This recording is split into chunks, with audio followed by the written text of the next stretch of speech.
जय श्री राम दोस्तों, welcome to my YouTube channel Ved academy with Amit. आशा करता हूँ आप सभी लोग स्वस्थ होंगे, मस्त होंगे और व्यस्त होंगे। आज हम बात करेंगे महत्वपूर्ण दैनिक करंट अफेयर्स दिनांक 5 दिसंबर 2023 के बारे में। ठीक है, उससे पहले मैं आप लोगों से एक निवेदन करना चाहूँगा कि आप शुरू से लेकर अंत तक हमारे साथ बने रहें और इतनी मेहनत के साथ जो आपके लिए करंट अफेयर तैयार किया गया है उसका आप पूरा फ़ायदा उठाएं। ठीक है, तो चलिए शुरू करते हैं। आज का हमारा पहला प्रश्न है, विश्व मृदा दिवस कब मनाया गया? ठीक है, कौन सा दिवस? विश्व मृदा दिवस कब मनाया गया? तो ये दिवस मनाया गया हमारा 5 दिसंबर को। इसको बोलते हैं वर्ल्ड सॉइल डे। ठीक है, मृदा यानी कि मिट्टी को अपन क्या कहते हैं? सॉइल। ठीक है, कब मनाया गया? हमारा 5 दिसंबर को। बढ़ते हैं हम आगे। अगला प्रश्न है आज का हमारा, अंतर्राष्ट्रीय स्वयं सेवक दिवस कब मनाया गया? तो ये दिवस भी हमारा 5 दिसंबर को मनाया। ठीक है, इसको बोलते हैं वर्ल्ड वॉलंटियर्स डे। कौन सा? World volunteers day. ठीक है, ये भी हमारा कब मनाया गया? 5 दिसंबर को मनाया गया। विश्व मृदा दिवस और अंतर्राष्ट्रीय स्वयं सेवक दिवस ये दोनों हमारे 5 दिसंबर को मनाए जाते हैं। ठीक है, बढ़ते हैं हम आज के हमारे अगले प्रश्न की तरफ। आज का हमारा अगला प्रश्न है, 11वां बांग्लादेश पुस्तक मेला कहाँ शुरू हुआ? ठीक है, कौन सा? 11वां बांग्लादेश पुस्तक मेला कहाँ शुरू हुआ? ये शुरू हुआ हमारा कोलकाता में। ठीक है, अब बांग्लादेश का पुस्तक मेला है तो आप कंफ्यूज मत होना कि ये बांग्लादेश में हुआ होगा।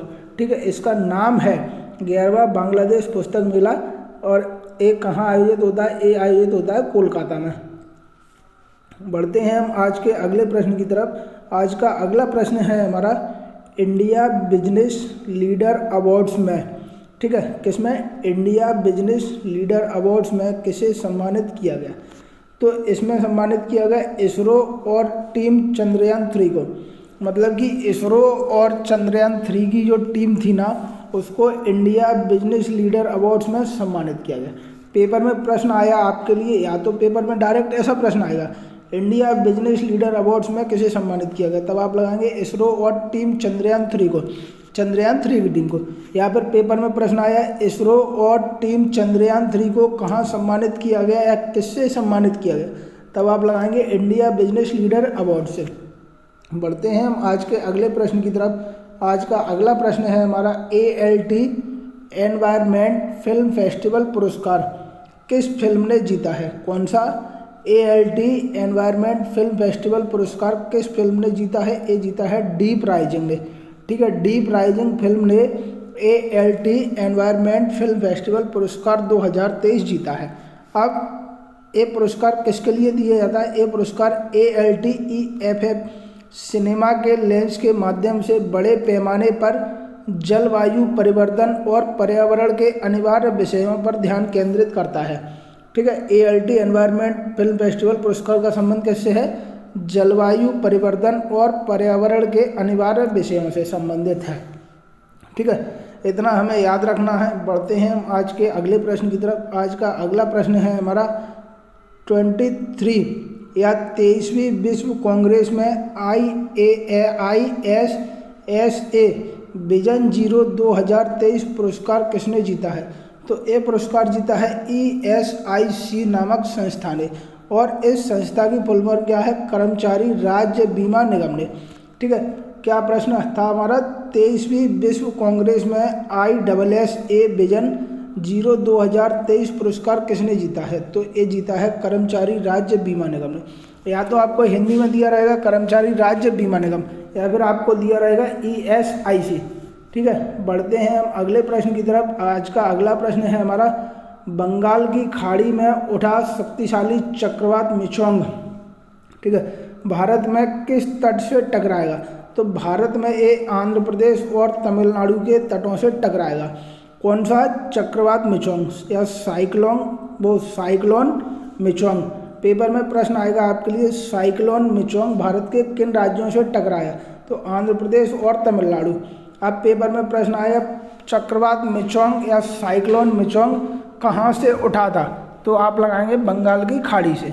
ठीक है, बढ़ते हैं अब अगले प्रश्न की तरफ। आज का हमारा अगला प्रश्न है आप लोगों के लिए, तेलंगाना के अगले मुख्यमंत्री कौन होंगे? तो तेलंगाना के अगले मुख्यमंत्री होंगे रेवंत रेड्डी, जो कि एक कांग्रेस के नेता हैं। ठीक है, अभी हाल ही में 4 राज्यों में विधानसभा चुनाव हुए थे। कितने में? 4 राज्यों में। पहला था अपना तेलंगाना, दूसरा था अपना मध्य प्रदेश, तीसरा था अपना छत्तीसगढ़।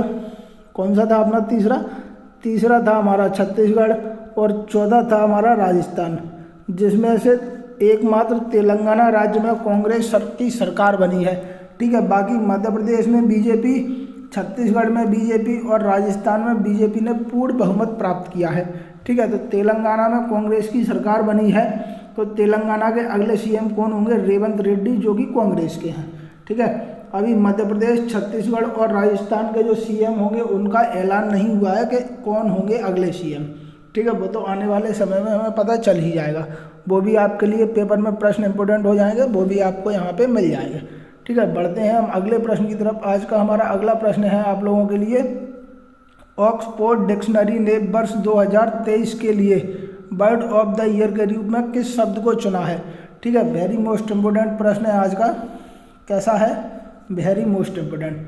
कौन सा? ऑक्सफोर्ड डिक्शनरी के लिए वर्ष 2023 का वर्ड ऑफ द ईयर कौन सा रहा है? तब आप लगाएंगे रिज। ठीक है, RIZZ, रिज नामक शब्द को ऑक्सफोर्ड डिक्शनरी ने अपने डिक्शनरी के लिए 2023 के लिए वर्ड ऑफ द ईयर को चुना है। ठीक है, रिज का मतलब होता है रोमांटिक अपील। रिज का क्या मतलब है? Romantic appeal. अब 2023 के लिए तो उसने अपना रिज शब्द चुन लिया है ऑक्सफोर्ड डिक्शनरी ने।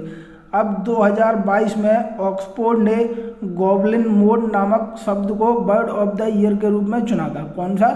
Goblin mode. ठीक है, गॉबलिन मोड 2022 का था और रिज हमारा 2023 का है। ठीक है, बढ़ेंगे हम अगले प्रश्न की तरफ। आज का हमारा अगला प्रश्न है, 13वीं सीनियर राष्ट्रीय पुरुष हॉकी चैंपियनशिप का खिताब किसने जीता है? तो एक खिताब जीता है पंजाब ने।